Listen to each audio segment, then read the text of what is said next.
हाँ।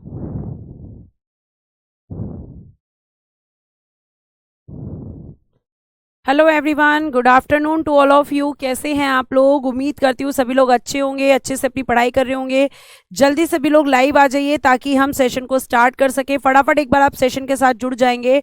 और आज का हम एक आपका नया चैप्टर स्टार्ट करेंगे, संसद, जिसका नाम है पार्लियामेंट। संसद हम लोग चैप्टर अपना स्टार्ट करने वाले हैं। और ये संसद चैप्टर से आपके एग्जाम में क्या क्वेश्चंस आते हैं, किस तरीके से क्वेश्चंस आते हैं, ये आपको पता चल जाएगा जब आप इस चैप्टर को पढ़ेंगे। ठीक है, फटाफट लाइव आ जाइए। हरीश, रामेश्वर, हिमांशु, हरीश, शिव, सुखराम, चंदन, ललित, आप सभी को मेरी तरफ से नमस्ते, राधे राधे। कैसे हैं सभी लोग? सभी लोग जुड़ जाइए एक बार क्लास के साथ और स्टार्ट करेंगे हम आज का आपका चैप्टर। आज आपकी एक समस्या खत्म करने वाली हूं मैं, जो आप हमेशा मुझसे पूछते रहते हो कि दो क्वेश्चन जो आपके फेवरेट क्वेश्चंस में से हो चुके हैं कि मैम एक तो एमपी कौन होता है और दूसरा आप वो पूछते हैं कि लोकसभा और राज्यसभा में बड़ा कौन होता है। तो बड़े और छोटे की भी बात समझ में आ जाएगी, ये होते क्या हैं, कैसे बनते हैं, किस आर्टिकल में है, ये सब बेटा मैं आपको बताऊंगी। जल्दी से जुड़ जाइएगा क्लास के साथ और आपके कुछ प्रश्नों का उत्तर मैं आपको आज दे पाऊंगी। अगर मैं संसद की बात करती हूं तो संसद, मैंने आपको बताया था कि एक विधायिका होती है, एक लेजिस्लेटिव होती है। और आपके सेंटर की विधायिका का नाम संसद और स्टेट की विधायिका का नाम लेजिस्लेचर यानी कि विधानमंडल होता है। तो ये जो संसद है, ये जो देश के लिए कानून बनाती है, आखिर ये कानून कैसे बनाती है, ये सब मैं आपको आज बताऊंगी। इस संसद में कौन कौन होता है, किससे इसका निर्माण होता है, इन सारे प्रश्नों के उत्तर आज की क्लास में आपको देखने के लिए मिल जाएंगे। Happy Holi everyone. लेकिन हैप्पी होली क्लास जब एंड होगी, जब भी मैं आपको बोलूंगी तो एडवांस में आप लोग अभी से हैप्पी होली बोल रहे हैं, तो आपको भी मेरी तरफ से और हमारे पूरे टीम की तरफ से हैप्पी होली। चलिए पहले क्लास स्टार्ट कर लेते हैं। संसद, संसद की जब हम बात करेंगे बेटा तो आपको ध्यान रखना है कि संसद आर्टिकल 79, क्या लिखेंगे? संसद आर्टिकल 79 में है। और आर्टिकल 79 में हम इसको क्या बोलेंगे कि संसद का गठन, जो संसद का गठन है यानी कि formation of parliament, formation of parliament, संसद का गठन कैसे होगा? तो फॉर्मेशन ऑफ पार्लियामेंट, संसद का गठन, आपको ध्यान रखना है कि 3 लोगों से मिलकर होता है। ठीक है, 3 लोगों से मिलकर होता है। और ये 3 लोग जो संसद का अंग कहे जाते हैं, उनके बारे में क्वेश्चन कैसे आएगा बताऊंगी अभी। तो संसद का निर्माण 3 लोगों से लिखना। एक होता है बेटा लोकसभा, ठीक है, हिंदी इंग्लिश सेम रहेगी, लोकसभा। एक होता है राज्यसभा और एक होता है बेटा राष्ट्रपति, जिसको हम कहते हैं प्रेसिडेंट ऑफ इंडिया या आप प्रेसिडेंट, जो चैप्टर आप पढ़ चुके हैं। और मैंने आपको पहले ही बताया है कि आपकी जो संसद है, इसका कार्य होता है कानून बनाना, कानून बनाना यानी कि मेकिंग ऑफ लॉज या मेकिंग लॉज, कानून बनाना इसका काम होता है। और मैं आपको कई बार बता चुकी हूं कि संसद पूरे देश के लिए कानून बनाती है। क्या बनाती है? संसद पूरे देश के लिए कानून बनाती है, जबकि राज्यों के लिए कानून बनाने के लिए विधानमंडल होता है ना। तो आपको ध्यान रखना है कि ये जो संसद है, इसका गठन आर्टिकल 79 में कहा गया है। और कहा गया है कि संसद का मतलब 3 लोगों से होता है। संसद का मतलब 3 लोगों से है, लोकसभा, राज्यसभा और बेटा जी राष्ट्रपति। इन तीनों में से अगर कोई भी एक नहीं होगा तो कानून नहीं बनेगा। मैं आपको पहले भी बता चुकी हूं, जब मैंने आपको पढ़ाया था आर्टिकल 123, उसमें मैंने आपको क्या बताया था? उसमें मैंने आपको बेटा ये बताया था कि आपकी जो संसद है, ठीक है, अगर हम इसकी बात करते हैं तो संसद देश के लिए कानून बनाती है। और कानून तभी बन सकता है जब लोकसभा, राज्यसभा और राष्ट्रपति हो। लेकिन अगर इन तीनों में से कोई भी एक नहीं होगा तो कानून नहीं बनेगा। तो अध्यादेश आपका मैंने बताया था कि एक अस्थायी कानून होता है जो तब बनता है जब संसद के दोनों सदन या दोनों में से कोई एक सदन काम नहीं करता।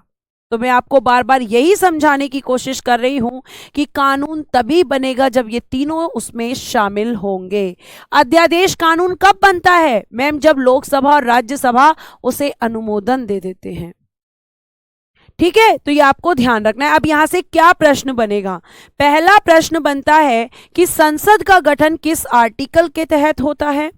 दूसरा बनता है कि संसद के कितने सदन हैं, तो लिख देना संसद के 2 सदन हैं। कितने सदन हैं बेटा?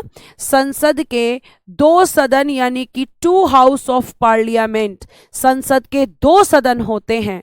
और अगला प्रश्न क्या बनेगा कि आपका संसद के अंग, पार्ट ऑफ पार्लियामेंट, संसद के अंग यानी कि पार्ट्स ऑफ पार्लियामेंट वो होंगे आपके 3। कितने होंगे? 3, लोकसभा, राज्यसभा और बेटा राष्ट्रपति। एक बच्चा कह रहा है, कर्नल यादव कह रहे हैं कि संसद एक जिला में बनता है। संसद जिला में नहीं बनता बेटा, संसद देश की होती है। और आपका एक देश है भारत, और उस भारत देश की एक संसद है। जिले में संसद को कैसे बना सकते हो तुम? जिला तो बहुत छोटा हो गया। गांव होते हैं, ठीक है, गांव जो होते हैं, गांव के ऊपर फिर आपकी तहसील करके कुछ होता है कई जगह, फिर उसके बाद डिस्ट्रिक्ट आते हैं, फिर उसके बाद स्टेट आते हैं, और उसके बाद आपका देश आता है। तो देश की एक संसद होती है। किसने आपको बता दिया कि जिले में संसद होती है? ठीक है, यह आपको ध्यान रखना है, यह आपको ध्यान रखना है। अब ध्यान से सुनना, तो ये संसद हो गया। अब संसद का हम पहले पढ़ेंगे, संसद का एक सदन है लोकसभा। लेकिन इसको पढ़ाने से पहले पीडीएफ की तरफ ध्यान दो। संविधान के अनुच्छेद 79 में कहा गया है, संघ के लिए एक संसद होगी जो राष्ट्रपति और दोनों सदनों से मिलकर बनेगी, जिनमें क्रमशः राज्यसभा और लोकसभा होंगे। ठीक है, यही मैंने आपको पीछे बताया है। क्लियर है? आगे हम चलते हैं। ये फालतू के क्वेश्चन आप कैसे पूछ सकते हो कि बेटा मैं कमेंट्स नहीं लूंगी, सॉरी मैं कमेंट्स नहीं लूंगी। थैंक यू अंकित। आगे देखिएगा, देखना अब मेरे को बात किसकी करनी है। मैंने आपको पहले ही बताया कि ये वाली चीज पढ़ने के बाद में हमें बात करनी है लोकसभा की। तो पहले हम लोकसभा की बात कर लेते हैं। और लोकसभा को ध्यान रखना कि ये आर्टिकल 81 में है। ध्यान से सुनना, तभी चीजें समझ में आएंगी। अगर आप सिर्फ कमेंट पे फोकस करेंगे तो चीजें समझ में नहीं आएंगी। लोकसभा की अगर मैं बात करती हूं तो आर्टिकल 81 में आपका लोकसभा है। और इस आर्टिकल में कहा गया है कि लोकसभा का गठन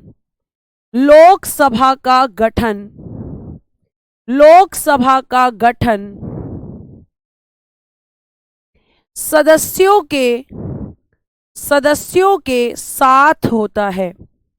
सदस्यों के साथ होता है। और सदस्य कौन होते हैं? सदस्य होते हैं एमपी।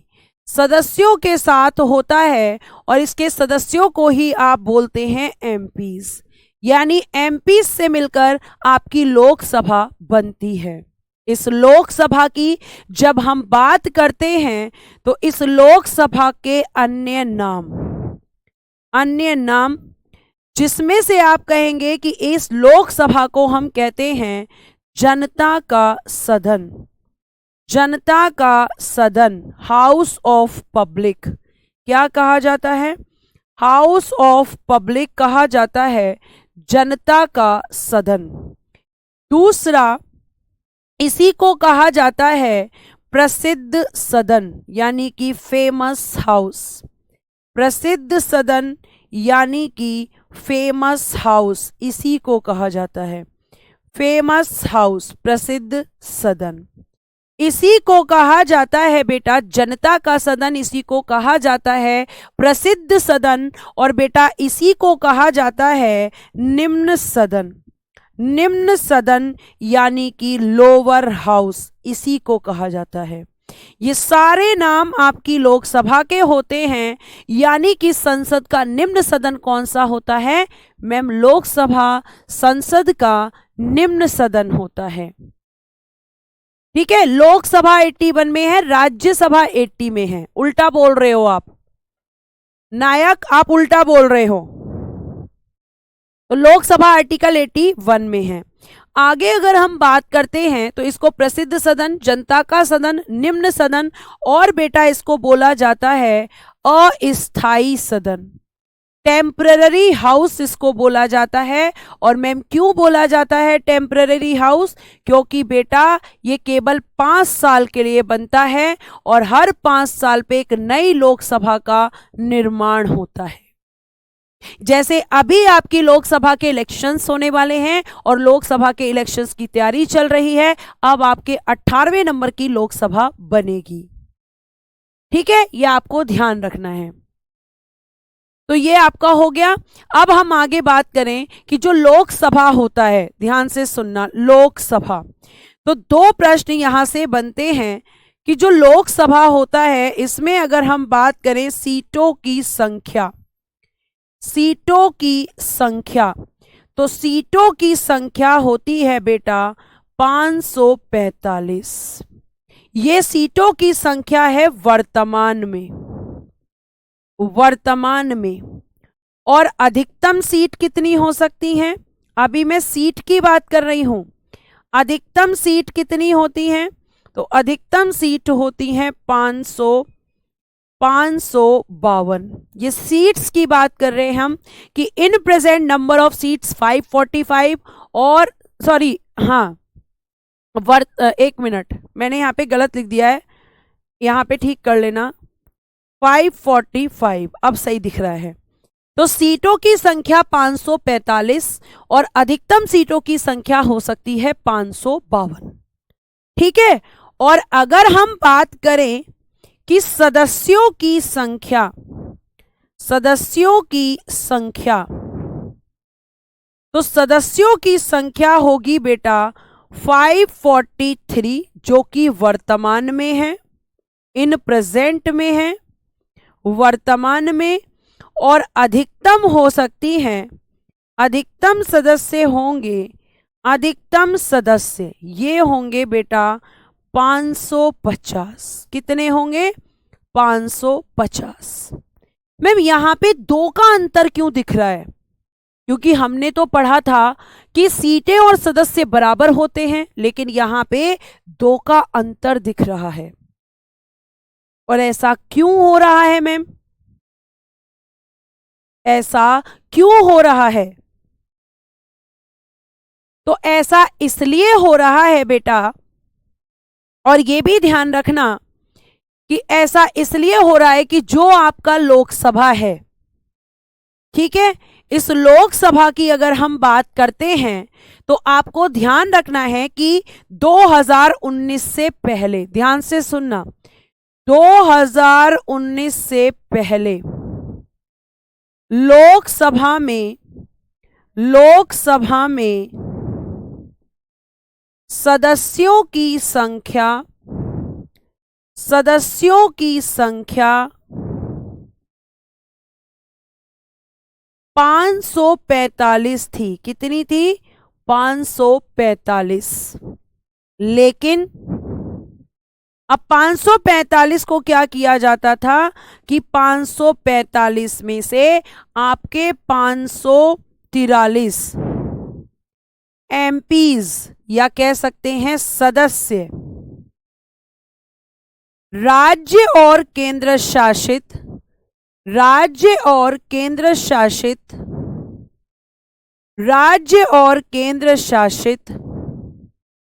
प्रदेशों से, राज्य और केंद्र शासित प्रदेशों से निर्वाचित होते थे, क्योंकि लोकसभा का डायरेक्ट इलेक्शन होता है, निर्वाचित होते हैं, अभी भी होते हैं।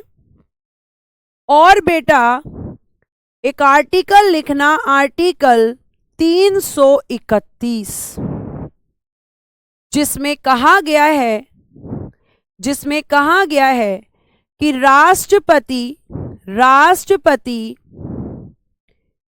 दो आंग्ल भारतीय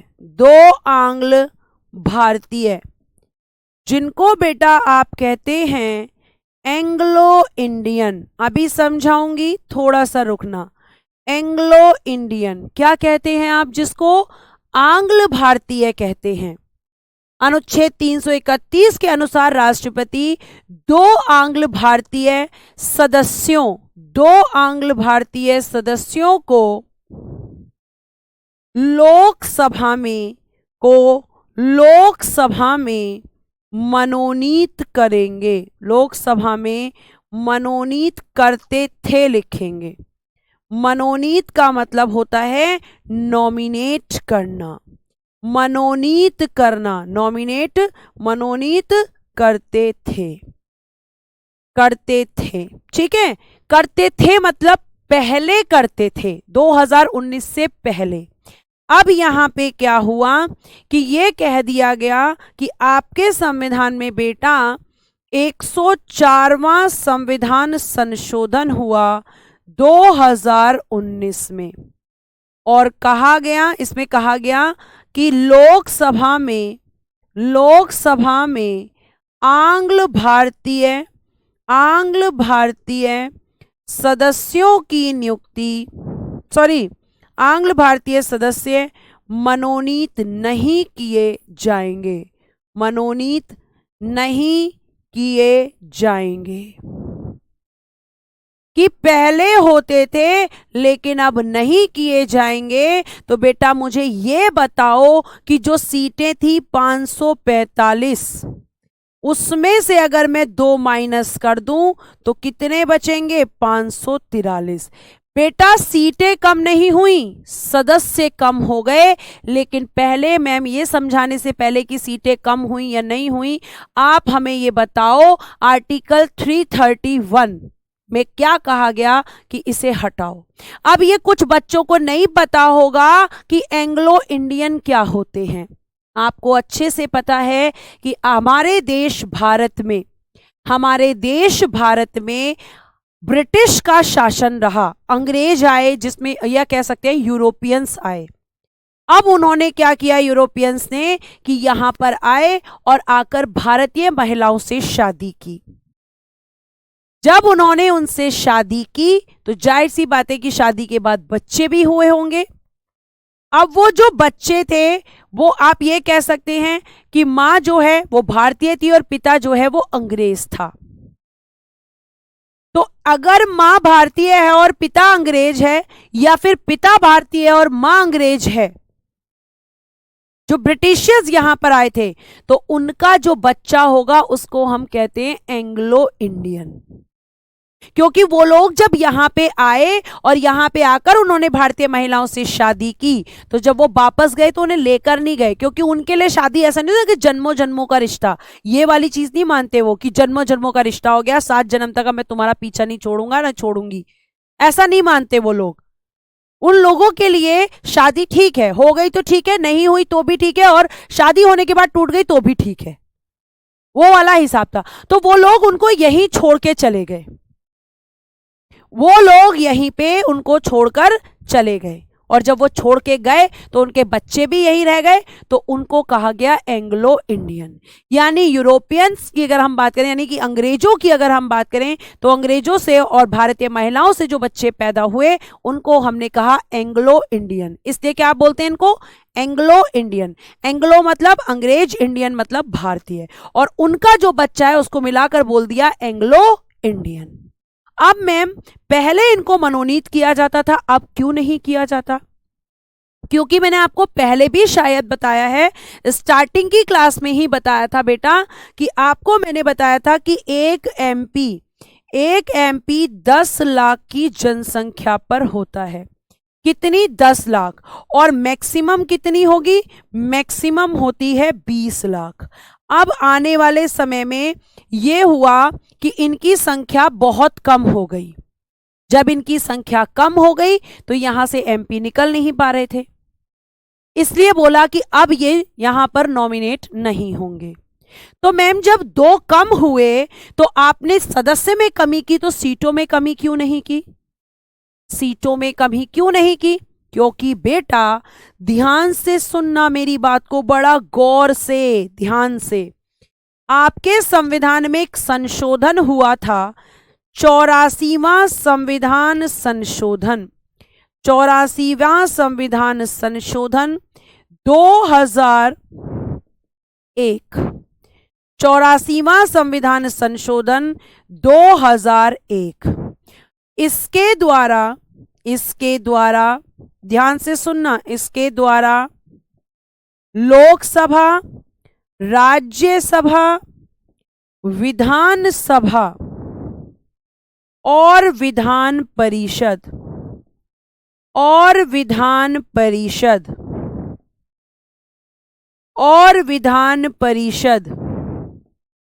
की सीटों की संख्या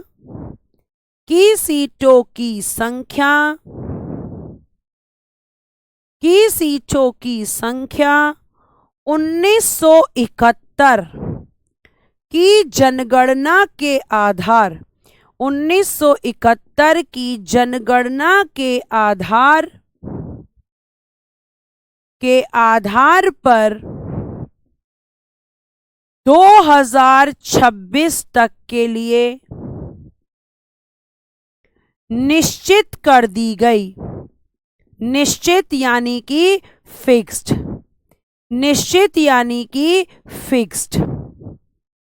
निश्चित कर दी गई कि भैया परिवर्तन सदस्यों में तो हो सकता है लेकिन सीटों में नहीं होगा। अभी एग्जाम्पल देके समझाती हूं, इतने अच्छे से दिमाग में घुस जाएगा कि मैं कहना क्या चाह रही हूं। ध्यान से सुनो। एक हम डायग्राम बनाते हैं, आप ये मानो कि ये एक स्कूल का रूम है। इस स्कूल के रूम में ये आपकी रोज बनी हुई है, मतलब रोज का मतलब है कि इस तरह से सीट हैं। अब इन सीटों में हम ये कह सकते हैं कि इस तरीके से सीट लगी हुई हैं, ठीक है, ये चेयर्स लगी हुई हैं इस तरीके से।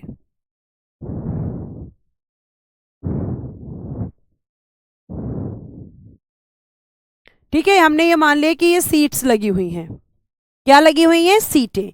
ये क्या है बेटा? ये एक क्लासरूम है, या हम कह सकते हैं कि ये कक्षा है। अब इसमें कितनी सीटें हैं? 2 4 5, 5 और 4 9, 9 और 4 13, 13 और 4 17, 17 और 4 21 और 4 कितने हो गए? 25। मैम कितनी सीटें हैं इस कक्षा में? 25 सीट हैं। अब पहले क्या था कि 25 सीट थी और मैम 25 ही स्टूडेंट्स थे। लेकिन जब अगली बार एडमिशन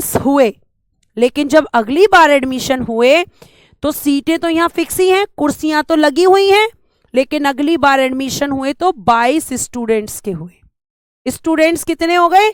22। तो अब ऐसा थोड़ी होगा कि 22 स्टूडेंट हो गए तो हम यहां से जो है निकाल के फेंक देंगे कुर्सी। नहीं, कुर्सियां अपनी ही जगह रहेंगी।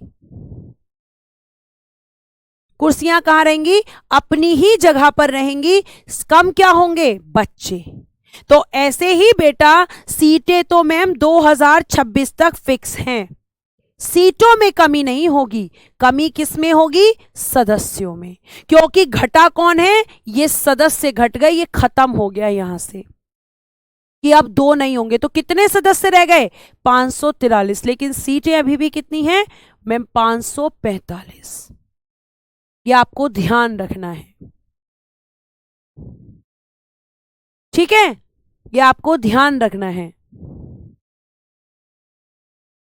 ठीक, तो ये आपको ध्यान रखना है कि सीटें निश्चित हैं। कब तक? 2026 तक। और केवल लोकसभा की नहीं, लोकसभा, राज्यसभा, विधानसभा और विधान परिषद सबकी सीटें निश्चित हैं। ये होता है बेटा आपका हाउस लोकसभा। और आपके जो एमपीज होंगे वो कितने? 543। और सीटें कितनी होंगी? तो आप कहोगे कि मैम सीटें होंगी 545, लेकिन 2 जो एंग्लो इंडियन थे वो अब मनोनीत नहीं होते, यानी कि 543 मेंबर्स हमारे यूनियन टेरिटरीज, केंद्र शासित प्रदेशों और कहां से आएंगे? तो आप कहेंगे कि राज्यों से। ठीक है, अब हम एक बार पढ़ेंगे। ये आपने पढ़ा, संसद पढ़ा, अब मैंने आपको लोकसभा के बारे में बताया है, तो थोड़ा सा लोकसभा पढ़ लो। देखो यहाँ क्या लिखा है, ध्यान से सुनना, जो चीज वहां रह गई हो वो यहाँ। लोकसभा संसद का प्रथम या निम्न सदन होता है, तो हम क्या लिखेंगे, फर्स्ट और lower house, lower house of parliament, of parliament. ठीक है, इसे लोकप्रिय सदन भी कहते हैं, यानी कि फेमस हाउस यही होता है, फेमस कहो, प्रसिद्ध कहो। ठीक है, क्योंकि इसके सदस्य जनता द्वारा वयस्क मताधिकार के आधार पर प्रत्यक्ष रूप से निर्वाचित होते हैं। लोकसभा राज्यसभा से अधिक शक्तिशाली है क्योंकि इसके जनता के प्रतिनिधि होते हैं। तो आपके किन क्वेश्चंस का आंसर मिला कि एक मैंने भी पीछे बोला कि जो लोकसभा है, लोकसभा के अगर हम निर्वाचन की बात करेंगे, अगर हम इलेक्शन की बात करेंगे, तो बेटा कैसा होगा इलेक्शन, कैसा होगा निर्वाचन, मैम प्रत्यक्ष। ये मैं कई बार बता चुकी हूं कि डायरेक्ट इलेक्शन होगा। और दूसरा आपका प्रश्न था कि दोनों में से कौन बड़ा होता है, तो बड़ा नहीं बोल सकते, हम बोल सकते हैं कि लोकसभा राज्यसभा से अधिक शक्तिशाली है। और शक्तिशाली होने का रीजन क्या है, क्योंकि इसमें जनता के प्रतिनिधि होते हैं। जनता के प्रतिनिधि कैसे होते हैं, क्योंकि मैम डायरेक्ट इलेक्शन होता है। यह आपको ध्यान रखना है। जो आपके फालतू के कमेंट्स आ रहे हैं, सोसा विपुल जी, मैं पीडीएफ से नहीं पढ़ा रही हूं, मैं लिखकर ही पढ़ा रही हूं। थोड़ा बहुत पीडीएफ इसमें यूज हो सकता है क्योंकि बहुत बड़ा चैप्टर है और ये सारी चीजें मैं पीछे लिख चुकी हूं और यहां पर भी नीचे लिख रही हूं। अगर आपको पीडीएफ वाला नोट नहीं करना, आप बिल्कुल नोट मत करो, आप इसको नोट करो। ये जो मैंने लिखा है इसमें भी तो यही सब लिखा है, मैंने इसमें कौन सी दूसरी भाषा लिखी है। ठीक है, और अब आपका एक क्वेश्चन बहुत ज्यादा पूछा जाता था कि लोकसभा आपकी बड़ी है, राज्यसभा बड़ी नहीं बोलेंगे, शक्तिशाली शब्द यूज करेंगे। तो आप क्या लिखेंगे, लोकसभा, लोकसभा राज्यसभा से, लोकसभा राज्यसभा से ज्यादा शक्तिशाली, से ज्यादा शक्तिशाली होती है, ज्यादा शक्तिशाली होती है, ज्यादा शक्तिशाली होती है, क्योंकि होती है, क्योंकि होती है, क्योंकि लोकसभा के सदस्य, मैंने इसको और सिंपल लिख दिया, सदस्य जनता द्वारा चुने जाते हैं। लोकसभा के सदस्य जनता द्वारा चुने जाते हैं, यानी कि इसमें जनता के प्रतिनिधि होते हैं, यानी कि इसमें जनता के प्रतिनिधि होते हैं, इसलिए ये पावरफुल होती है। क्लियर है, आगे ठीक, ये आपको ध्यान रखना है। क्लियर है, यहां तक ध्यान रखिएगा। अभी तक आपके यहाँ पर जनगणना का जो वर्ष है वो 1971 ही अपनाया जा रहा है और 1971 अपनाने का रीजन था कि नॉर्थ इंडिया, जैसे कुछ बच्चों के दिमाग में बहुत प्रश्न उठ रहा है कि अगर हम भारत देश की बात कर रहे हैं तो आपको पता है कि भारत में एक है आपका ऊपर की तरफ नॉर्थ और इधर की तरफ है साउथ। तो बेटा 1971 में अगर हम बात कर रहे हैं तो 1971 में जो जनसंख्या थी उसमें नॉर्थ इंडिया और साउथ इंडिया की जो पॉपुलेशन, जो जनसंख्या थी उसमें बहुत कम अंतर था। अंकित मौर्य जी, आप ही के प्रश्न का उत्तर दे रही हूं, अगर आप सुनेंगे कमेंट को छोड़कर तो समझ में आएगा कि 1971 में पहली जनगणना नहीं हुई थी। पहली जनगणना तो 1872 में और उसके बाद में 1881 में नियमित जनगणना हुई थी। 1971 में क्यों लिया गया, क्योंकि नॉर्थ इंडिया यानी कि उत्तर भारत और साउथ इंडिया यानी कि दक्षिण भारत की जो जनसंख्या थी इस समय पर इन दोनों की जनसंख्या में बहुत कम अंतर था, मतलब बराबर थी लगभग। लेकिन आज अगर आप उठाओगे आज अगर आप डेटा उठाओगे तो नॉर्थ इंडिया ने तरक्की कर ली है पॉपुलेशन को बढ़ाने में कंपैरिजन टू साउथ इंडिया, दक्षिण भारत की अपेक्षा। तो पॉपुलेशन कहां बढ़ी है? नॉर्थ इंडिया में। गरीबी कहां बढ़ी है? नॉर्थ इंडिया में। इलिटरेसी कहां बढ़ी है? नॉर्थ इंडिया में। बेरोजगारी कहां बढ़ी है? नॉर्थ इंडिया में। क्यों बढ़ रही है? क्योंकि पॉपुलेशन बढ़ रही है। हम लोग बच्चों को पैदा करने पे ज्यादा ध्यान दे रहे हैं कंपैरिजन टू साउथ इंडिया। ठीक है, ये आपको ध्यान रखना है। इसीलिए अभी तक 1971 का टाइम चल रहा है।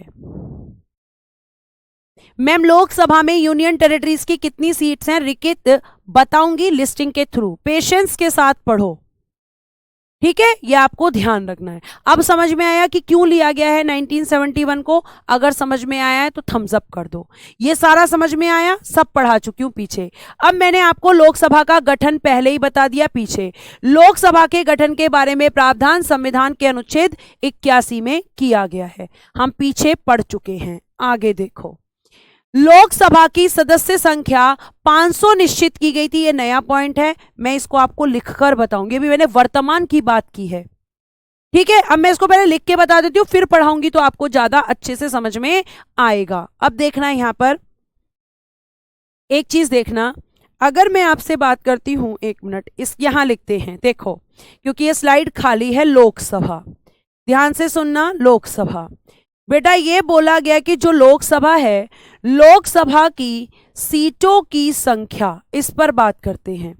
सीटों की संख्या, सीटों की संख्या मूल संविधान में, मूल संविधान यानी कि ओरिजिनल कॉन्स्टिट्यूशन, मूल संविधान में 500 निश्चित की गई थी। कितनी? 500 निश्चित की गई, 500 निश्चित की गई। तो अगर मैं आपसे ये पूछूं कि जब आपकी लोकसभा बनी थी तो लोकसभा के सीटों की संख्या कितनी थी, तो आप कहेंगे कि मैम उस समय थी 1900, जैसे हमारी पहली लोकसभा की जो बैठक हुई थी वो 1952 में, लेकिन लोकसभा के बारे में संविधान में पहले ही लिख दिया गया था और उस समय की जनसंख्या के हिसाब से लोकसभा में सीटों की जो संख्या निश्चित की गई थी वो 500। यह आपको ध्यान रखना है, कितनी की गई थी? 500 निश्चित की गई थी। लेकिन आगे चलकर क्या हुआ? आगे चलकर बेटा 7वां संविधान संशोधन हुआ 1956 में और आपके लोकसभा की सीटों की संख्या 500 से 525 कर दी गई। 500 से बढ़ाकर कितनी कर दी गई? 525। और फिर उसके बाद में फिर बढ़ाई गई क्योंकि पॉपुलेशन बढ़ रही है, तो 31वां संविधान संशोधन किया गया 1974 में और अब की बार 525 से बढ़ाकर कर दी 545। ये 545 जो वर्तमान में सीटों की संख्या है, ये 545 के संशोधन के द्वारा हुई। 31वां संविधान संशोधन 1974 कितनी हो गई? 525 से 545, जो वर्तमान में भी है। और इसी में कह दिया गया था कि लोकसभा में अधिकतम सीट, लोकसभा में अधिकतम सीट कितनी होंगी? तो अधिकतम सीट होंगी बेटा, अधिकतम सीट होंगी, कहा गया 552 कि अधिकतम 552 है, लेकिन अभी फिलहाल 545 कि 545 तो हमने निश्चित कर दी हैं और उसके बाद अगर आप बढ़ाना चाहते हैं तो 552 मैक्सिमम हो सकती हैं अकॉर्डिंग टू पॉपुलेशन। पॉपुलेशन मतलब क्या होता है? जनसंख्या। जिस जनसंख्या में आप भी आते हैं विमल पाल, पॉपुलेशन जनसंख्या होती है, आबादी जिसको हम कहते हैं।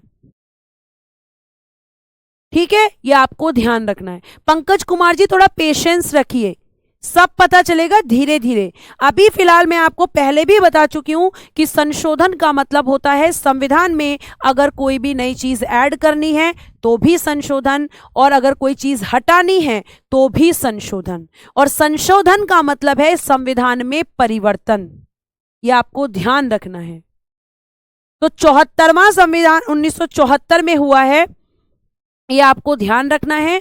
इसमें 525 से 545, ठीक है, ये आपको पता होना चाहिए।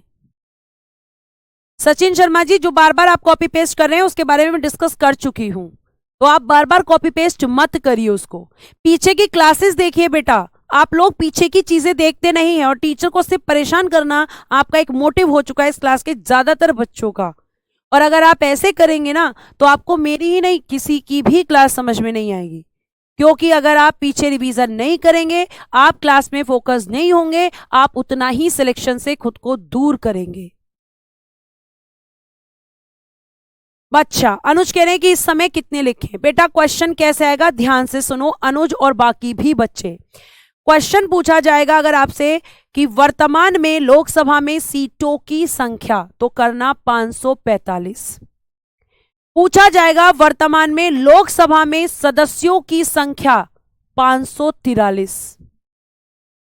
रिकित, मैंने यहां सीट लिख रखी है, सदस्य नहीं। सीट लिख रखी है, सदस्य नहीं लिख रखे। अभी बताया ना सदस्यों में और सीटों में 2 का अंतर है।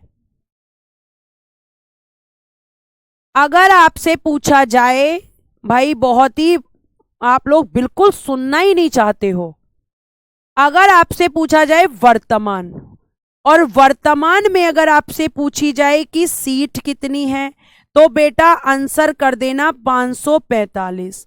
लेकिन अगर पूछा जाए सदस्य कितने हैं, तो आंसर कर देना 543, क्योंकि बेटा 543 तो अब 2019 के बाद ही तो हुई हैं, उससे पहले तो 545 ही थी। और मैंने यहां सीट लिख रखा है, सीट, सदस्य कहां लिखा है। अब अगर आपसे वो ये पूछ ले कि अगर मैं ये नहीं बताऊंगी और वो क्वेश्चन पूछ ले कि मूल संविधान में लोकसभा की सीटें कितनी थी, तो क्या आंसर करोगे। तो मैं मूल संविधान में आपने बड़े बड़े अक्षरों में लिखा है कि 500 थी। फिर वो आपसे क्वेश्चन कर ले कि 7वें संविधान संशोधन के द्वारा लोकसभा के सीटों की संख्या कितनी बढ़ाई गई, तो मैम 500 से 525 कर दी गई। या उल्टा कर दे कि लोकसभा में सीटों की संख्या 500 से 525 किस संशोधन के द्वारा की गई, तो 7वां संविधान संशोधन। और फिर बोले कि 545 किस संशोधन के द्वारा की गई, तो 31वां संविधान संशोधन। फिर आपसे पूछे कि लोकसभा में सदस्यों की संख्या 543 किस संशोधन के द्वारा, सदस्य, तो 104वां संविधान संशोधन, क्योंकि 2 एंग्लो इंडियन उसी के द्वारा हटाए गए थे। ठीक है, तो ये आपको ध्यान रखना है। अब यही आपके पैराग्राफ में पूरा मैंने लिख दिया है। देखो, लोकसभा की सदस्य संख्या 500 निश्चित की गई थी, लेकिन समय समय पर इसमें वृद्धि की गई। 7वें संविधान संशोधन 1956 द्वारा राज्यों का पुनर्गठन करते हुए लोकसभा की सदस्य संख्या 525।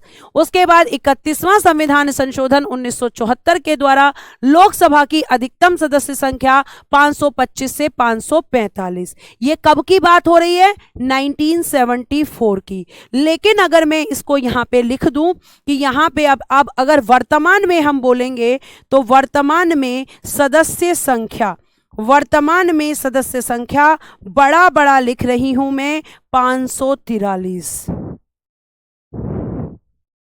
ये 1974 की बात है जिस पे आप कंफ्यूज हो रहे हो। ठीक है, ये बेटा 1974 की बात है। 1974 में, या मैं यूं कहूं कि 104वें संविधान संशोधन 2019 से पहले लोकसभा में सीटें कितनी थी, 545। और मैं कहूं कि सदस्य कितने थे 2019 से पहले, तो वो भी 545, क्योंकि कमी तो 2019 के बाद हुई है ना। अब आया समझ में। अगर अब आ गया है तो प्लीज थम्स अप कर दो, ईमानदारी से कर दो जल्दी, क्योंकि जरूरी है इस चीज को आपको समझना कि ये जो लाइन लिखी है कि सदस्य संख्या बढ़ाकर 525 से 545, तो बेटा ये 1974 की बात कर रहा है। लेकिन अगर वर्तमान में कोई पूछेगा तो आप 543 करोगे। बताओ जल्दी से। प्रवीण जी, मैं बिल्कुल गुस्सा नहीं हूं, इसको गुस्सा आना थोड़ी कहते हैं। अब मैं पढ़ा रही हूं, तो हंसूंगी थोड़ी पढ़ाते समय, ठीक है, ये आपको ध्यान रखना है बेटा। 1974 में हुआ था अमित, ठीक है, ये आपको ध्यान रखना है जी। होली की छुट्टी संडे और मंडे आपकी क्लासेस नहीं होंगी, मतलब एप्लीकेशन वाली क्लासेस नहीं होंगी, यूट्यूब पर आपकी क्लासेस होंगी। बहुत बढ़िया, थैंक यू। आगे चलिए, अब देखिए आगे अगला पैराग्राफ क्या कह रहा है। अब देखना जो मैंने पीछे लिखा है, लोकसभा की अधिकतम सदस्य संख्या। अब तुम कंफ्यूज हो जाओगे, इसलिए मैं इसको क्या कर देती हूं, सदस्य की जगह सीट कर देती हूं। क्या कर देती हूं, सदस्य की जगह बेटा मैं इसको सीट कर देती हूं, ताकि आप कंफ्यूज ना हो, क्योंकि सीटों की संख्या है। लोकसभा की अधिकतम सीटों की संख्या 552 हो सकती है। इनमें से अधिकतम 530 सदस्य राज्यों के निर्वाचन क्षेत्रों से और 20 सदस्य संघीय क्षेत्रों से निर्वाचित किए जा सकेंगे, एवं राष्ट्रपति द्वारा आंग्ल भारतीय 2 आपके जो हैं ये आपके खत्म हो चुका है। तो ये किसके द्वारा मनोनीत कर सकेंगे, ये जो लाइन है पूरी, ये जो लाइन है बेटा, ये किस आर्टिकल में, पीछे बताया आर्टिकल 331, लेकिन इसे क्या किया गया, हटाया गया। और हटाया गया किस संशोधन, 104वां संविधान संशोधन 2019, ठीक है, ये आपको ध्यान रखना है। आगे देखिएगा, अब सदस्यों का निर्वाचन तो मैं ये भी बता चुकी हूं आपको। लोकसभा के सदस्यों का चुनाव प्रत्यक्ष रूप से वयस्क मताधिकार के आधार पर, वयस्क मताधिकार मतलब मैम जिनकी उम्र 18 या 18 वर्ष से ज्यादा है, 18 या 18 वर्ष से ज्यादा है, हम सब जाएंगे लोकसभा के इलेक्शन में वोट देने। और लोकसभा के इलेक्शन से कौन आता है, तो लोकसभा के इलेक्शन से आते हैं एमपी। एमपी को चुनने जाते हैं मैम हम, ये आपको ध्यान रखना है। आगे देखना, फिर अगला देखना, 61वें संविधान संशोधन 1989 द्वारा मताधिकार की आयु को 21 वर्ष से घटाकर 18 वर्ष कर दिया गया। क्या किया गया, 21 वर्ष से घटाकर 18 वर्ष कर दिया गया बेटा, कब, 61वें संविधान संशोधन के द्वारा। अब आप यहां पे इसको इस तरीके से भी समझ सकते हो कि 1989 से पहले मतदान की आयु, मतदान की न्यूनतम आयु, मतदान की न्यूनतम आयु 18 वर्ष थी, सॉरी न्यूनतम आयु 21 वर्ष थी, 21 वर्ष थी, जिसे 61वें संविधान संशोधन 1989 द्वारा 21 वर्ष से घटाकर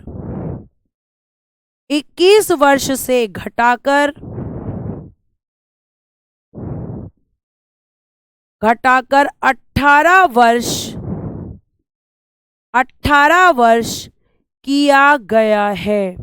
तो आपसे प्रश्न कैसे बनेगा कि लोकसभा का इलेक्शन कैसा होता है, तो मैम डायरेक्ट होता है। लोकसभा के इलेक्शन में कौन वोट कर सकता है, तो मैम 18 या 18 वर्ष से जितने भी लोग हैं ऊपर के वो सब कर सकते हैं। पहले मतदान की आयु कितनी थी 1989 से पहले, 21 से 18 के संशोधन के द्वारा, 61वां संविधान संशोधन 1989 के द्वारा। प्यारे बच्चों, शैतान बच्चों, आपको सारी चीजें लिखकर भी बताई जा रही हैं और आपके पास ये पीडीएफ इसलिए जाएगी ताकि आप आराम से चीजों को पढ़ सके, क्योंकि जब शॉर्ट लिखा रहेगा तो कम समझ में आएगा, लेकिन पूरा लिखा रहेगा तो आराम से आप पढ़ लोगे। तो जितने तुम प्यारे हो उतने तुम शैतान भी हो, इसलिए मैंने शैतान भी बोला और प्यारे भी बोला, ठीक है। तो अब इसी बात में जल्दी से स्माइल कर दो और स्माइली भेज दो कि यहां तक समझ में आई या नहीं आई बातें। जल्दी जल्दी स्माइली भेजेंगे ताकि मुझे समझ आ जाए। अब आपको यहाँ पे ये बताया जाएगा जो आप हमेशा मुझसे पूछते थे। जैसे मैंने बताया आपको कि राष्ट्रपति बनने के लिए ये जरूरी है कि लोकसभा के सदस्य बनने की योग्यता हो, लोकसभा का सदस्य ना हो, लोकसभा का सदस्य बनने की योग्यता हो। तो वो योग्यता क्या होती है आज मैं तुम्हें बताऊंगी, जो तुमने वहां पे मुझसे पूछा था। जल्दी बताओ। ठीक है, चलो, बहुत बढ़िया, बहुत बढ़िया, बहुत बढ़िया। Thank you so much for your response everyone. आगे सुनिए।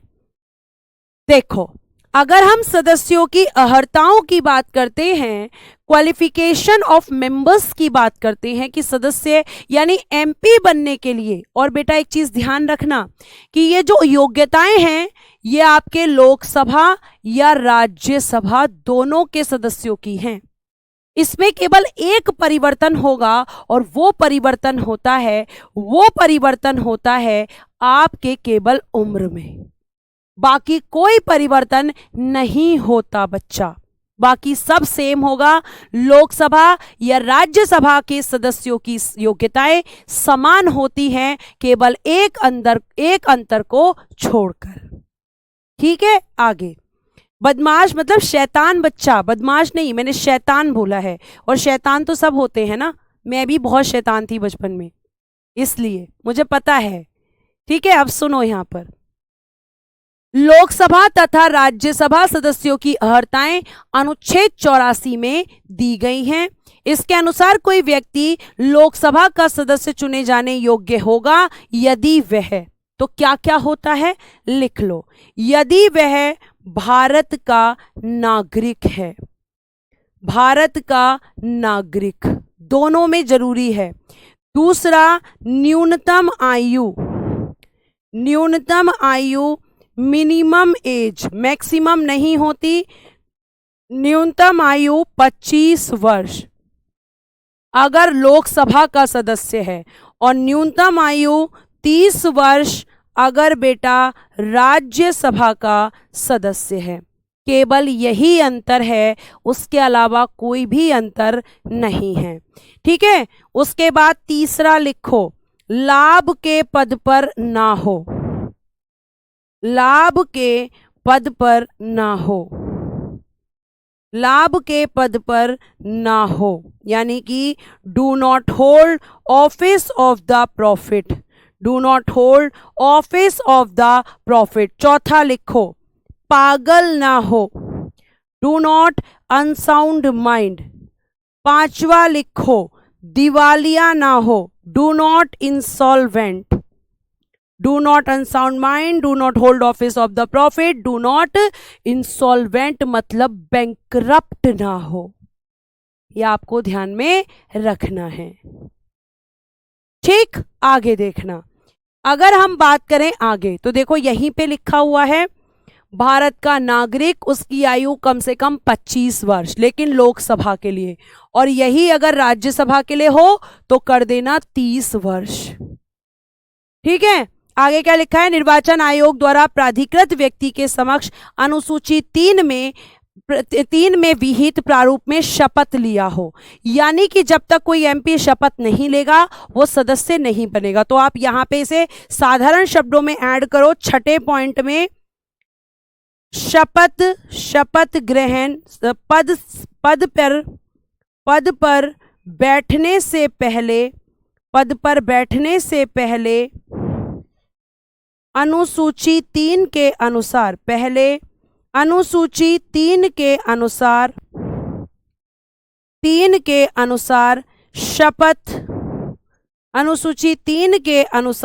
शपथ ली हो या शपथ ग्रहण की हो। जब तक वो शपथ नहीं लेगा तब तक वो एमपी नहीं बनेगा। ठीक है, तो शपथ भी जरूरी होती है। शपथ कौन दिलाता है ये आगे बताऊंगी, अभी योग्यताएं पढ़ो आगे। उसके पास ऐसी अन्य योग्यताएं हो जो संसद द्वारा बनाई गई विधि के तहत निर्धारित की गई हैं। ये वाला पॉइंट केवल ऐड करना स्लाइड से, बाकी पीछे मैं लिखवा चुकी हूं, केवल ये वाला पॉइंट अपने नोट्स में लिखना। इसका क्या मतलब है, मान लो संसद आगे जाकर ये क्या कह दे, आगे जाकर संसद ये कह दे कि भैया अब एमपी बनने के लिए पढ़ा लिखा होना चाहिए, तो फिर वो क्वालिफिकेशन में ऐड होगा। या वो ये कह दे कि अगर सांसद बनना है तो 2 से ज्यादा बच्चे नहीं होने चाहिए, तो वो उसमें ऐड हो जाएगा। दिवालिया में कई बार समझा चुकी हूं उदित, बैंकरप्ट जो बैंक का पैसा ले लेते हैं और बैंक को पैसा वापस नहीं देते, भाग जाते हैं पैसा लेकर, ठीक है। तो ये आपका योग्यताएं होती हैं, और उसके आगे की चीजें हम सदस्यों का योग्यताओं के बाद निर्योग्यताएं क्या होती हैं यहां से हम पढ़ेंगे अगली क्लास में। आज के लिए इतना ही। आप सभी को मेरी तरफ से, हमारी पूरे टीम की तरफ से एडवांस हैप्पी होली। आपकी ये होली आपके जीवन में बहुत सारे रंग भर दे, आप जो भी जीवन में पाना चाहते हैं वो सब ईश्वर आपको दे। और प्यारे बच्चों, और फिर से वही शैतान बच्चों, सभी को एडवांस हैप्पी होली। धन्यवाद, thank you so much, bye bye, take care and good day everyone.